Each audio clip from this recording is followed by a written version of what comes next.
Знаете, говорят, что лучший отдых – это смена деятельности, но по факту это правда лишь наполовину. По идее, это все логично. Ты задействуешь другие участки мозга, которые раньше были неактивны, а те, которые были в деле, сейчас отдыхают. Но, давайте будем честны. Вы сами хотя бы раз в своей жизни пробовали в один момент по щелчку просто взять и поменять кардинально свою сферу деятельности? У меня такое было, и сегодня об этом и расскажу.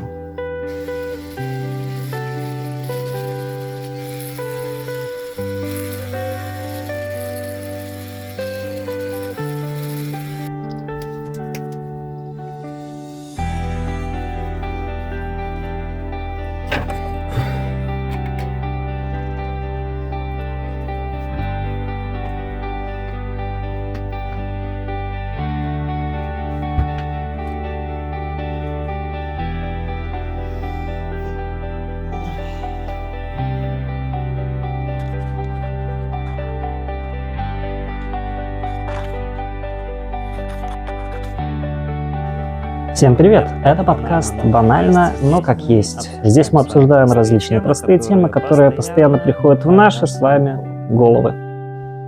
Не знаю, может у кого-то из вас возник вопрос, мало ли вдруг, куда это я делся? На самом деле все достаточно банально и просто. Просто как мой канал и мои мысли. Я сменил сферу деятельности. Да, об этом сегодня будет мой замечательный ролик. Наверняка вы слышали такую фразу: лучший вид отдыха – это смена деятельности. Многие из тех, кто так говорили, кардинально ничего в своей жизни не меняют. Они просто берут и говорят то, что говорят многие. Я прошел через это. Для того, чтобы понимать, что вообще происходит, нужно немножко прояснить конкретику. Раньше я работал грузчиком. Когда я записывал свои первые ролики, я был в таком периоде, когда я уже увольнялся, уже проходил этот процесс, у меня было достаточно свободного времени. Сейчас я уже работаю на новом месте. У меня нет возможности подстраивать график уже подстроен заранее. Вот это вот пятидневка. Уже есть несостыковки определенные с моим прошлым образом жизни. Раньше я работал 2 через 2 через 3. На одной неделе у меня выходило 5 выходных. На другой неделе у меня выходило 2 выходных. То есть в любом случае у меня было достаточно отдыха. Даже несмотря на то, что я работал физически, грузчиком. Половину времени я отдыхал, реально отдыхал. Половину времени я реально мог работать, причем я выполнял свои обязанности очень даже хорошо. Почему я ушел? Вроде как хватает отдыха, да? Хватает зарплаты. Я не жаловался на самом деле на зарплату. У меня хватало и на прожить, у меня хватало на то, чтобы отложить деньги, и все были довольны. Жена довольна, я доволен. Мелкая вот у нас скоро будет, тоже, мне кажется, без страданий обойдется. То есть все классно. Почему я решил поменять свою жизнь? Первое. Отношения сотрудников. То есть пока я работаю, выполняю свои обязанности, привожу свою смену в порядок, в чистоту, есть определенные люди, которые этого моего действия не разделяют. Они думают, что они самые умные, могут ничего не делать, а Володя добрый, он придет, все сделает, и все будет прекрасно. Да, так и было. Я приходил, все делал, уходил на законный отдых, возвращался, а там снова кромешный. Да, ужас, кошмар, как так можно? Мало ли, может у них действительно какие-то большие нагрузки, может они просто не успевают, у меня вот теплилась внутри эта надежда. Но когда они пришли работать на мою смену, и я работал со своим сменщиком вместе в один рабочий день на одной смене, все прояснилось. Я работаю, а он сидит в кабинете и пьет кофе со своей женой начальницей. Да, это почему бы и нет? Если есть такая возможность, почему бы не попить кофе, не попить чайку? Почему нет? Работы же может и Володя выполнить, правильно?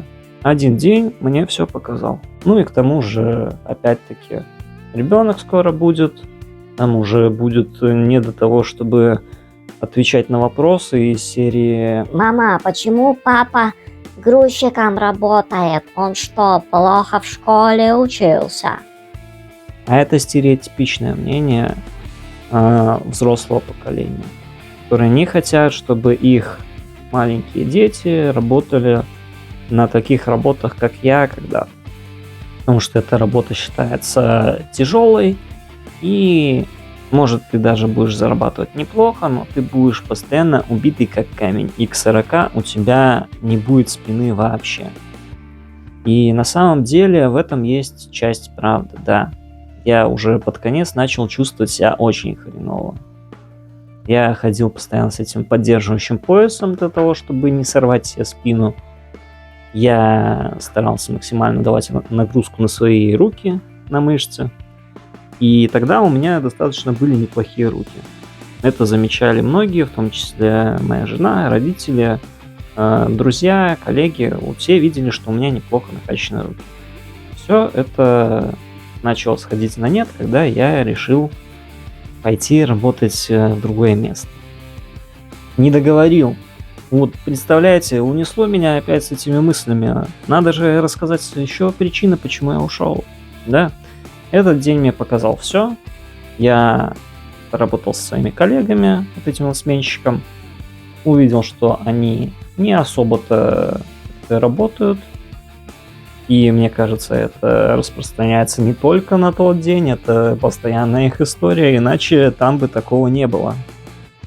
Такого кромешного ужаса, который я видел постоянно. Вот я переношу свое заявление на увольнение.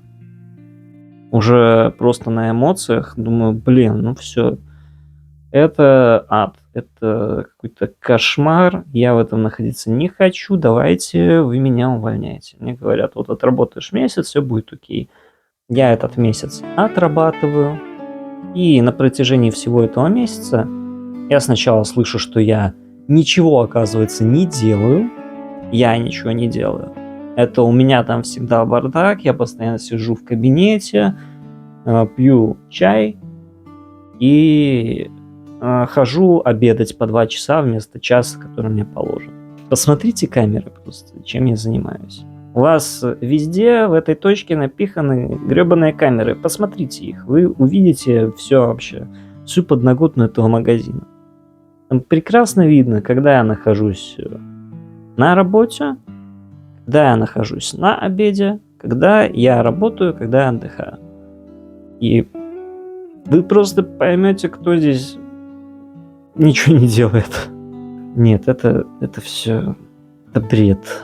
Поэтому оставаться там уже не было никакого смысла. Если вначале я еще думал, что это эмоциональный выбор, потом я понял, что отношение в коллективе к тебе, как к сотруднику, как к ценному человеку, это кардинально важный момент.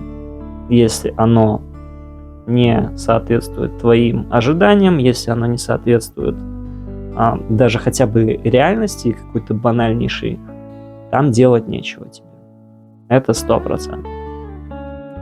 Тебя просто будет сжирать вот эта вот необходимость в одобрении социальном. Оно у всех есть. Просто у всех, кого не возьми, у всех есть вот это вот желание работать там, где ты нужен. Если ты работаешь там, где тебя не ценят, ты не хочешь работать в этом месте. После этого, когда я уволился, у меня какое-то время не было работы, я начал больше заниматься вот этим вот банально, но как есть. Какое-то время я не работал вообще, там где-то примерно недельку или 1,5 недельки. Потом я устроился, опять-таки, работать с грузчиком, но на свободную смену. То есть я мог ходить в какой-то магазин, который я сам выберу. Я мог ходить работать в тот день, когда я сам захочу. И, в принципе, по зарплате получалось бы примерно то же самое. Но оно как бы и хорошо было бы, если бы не было каких-то реальных желаний идти вперед, развиваться. Потому что всю жизнь работать грузчиком – это реально убийство своего организма. Это неприемлемо. Если вы думаете, что вы сейчас работаете на какой-то такой должности, ну, типа около грузчика, кассир, еще кто-нибудь, продавец, вы тратите свой жизненный потенциал. Постарайтесь, пожалуйста, найти что-то, что вам будет ближе по духу, то, что сможет удовлетворять ваши потребности в физических нагрузках и в умственных нагрузках. Везде должен быть баланс. Главное, чтобы вам ваше место работы подходило в всех аспектах. Если вы любите ходить в спортзал, скажем так, вам нету необходимости работать на конвейере, потому что там вы и так будете в какой-то нагрузке постоянно находиться. Это дополнительное кардио, оно просто будет вас убивать и все. Я вот сейчас пришел на новое место работы. Сейчас я работаю специалистом по продажам, и мое рабочее время состоит из того, что я прихожу работать к 9 утра, сижу в офисе, обзваниваю клиентов, работаю с клиентами, иногда езжу на встречи и отгружаю товар. Большую часть времени я провожу сидя за компьютером и с телефоном рабочим в руках. Это, как по мне, очень кардинальные изменения в рабочем плане. Если раньше это была нагрузка на руки, нагрузка на ноги, ты постоянно в движении, ты постоянно что-то носишь, что-то делаешь, отдыхаешь там только когда обед, какая-то необходимость еще есть, просто устал, можешь отдохнуть. Но так ты постоянно, твой рабочий процесс состоит из того, что ты реально трудишься. Сейчас мой рабочий процесс состоит из того, что я тружусь мозгами. И раньше я все делал на автомате. Сейчас я все делаю осознанно. Стараюсь, по крайней мере. Хотелось бы достичь какого-то автоматизма, но мой организм пока что не принимает новые условия игры. Ему нужно адаптироваться. И пока этот адаптационный период не прошел, очень-очень тяжело. Так что да, кому как не мне рассказывать про влияние смены деятельности на ваше тело и ваш разум. Что дает смена деятельности на самом деле? Многие скажут, это ты распределяешь нагрузку от одних мышц, которые были задействованы, к тем мышцам, которые задействованы не были или были задействованы слабее, например, и тогда часть мышц, которые у тебя сначала были под нагрузкой, сейчас уже отдыхают. А когда не нагруженные мышцы начинают задействоваться, ты перестаешь деградировать, и тебе, в принципе, становится лучше. Ты как бы и отдыхаешь, и развиваешься. Что происходит на самом деле? Часть мышц, которые у тебя были задействованы, начинают просто неистово болеть и атрофироваться, потому что на них идет меньше нагрузка, и они становятся такими ватными достаточно. Тебе не хочется их заново напрягать. Поэтому смена деятельности, она эффективна только в том случае, когда ты просто вот был постоянно под нагрузкой, и теперь ты отдыхаешь. Вот это реально смена деятельности, которая тебе помогает. Если ты даешь нагрузку на часть тела, которая у тебя задействована, она была меньше или не работала в принципе, она начинает болеть, и та часть, которая была реально задействована, тоже начинает болеть.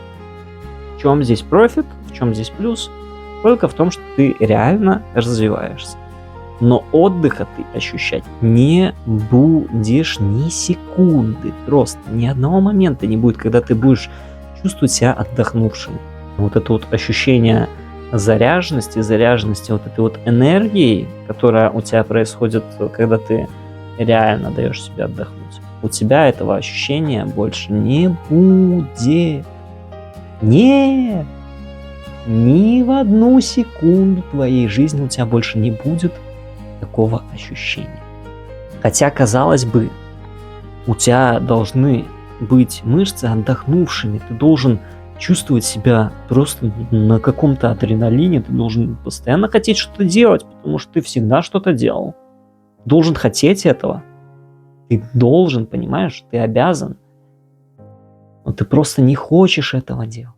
Не потому, что ты ленивый, не потому, что ты какой-то не такуся, а потому что ты просто задолбался. Ты задолбался сначала там, теперь ты пытаешься задолбать себя здесь. И твой организм говорит: притормози-ка, пожалуйста. Я просто хуя. Мне этого не надо. Остановись. Вот так вот. Вот такая вот история. Я все сказал. Это был крик души. Всем спасибо, кто наблюдал за этим. Я надеюсь, ролики будут выходить почаще. Я наконец-то нашел в себе силы это сделать.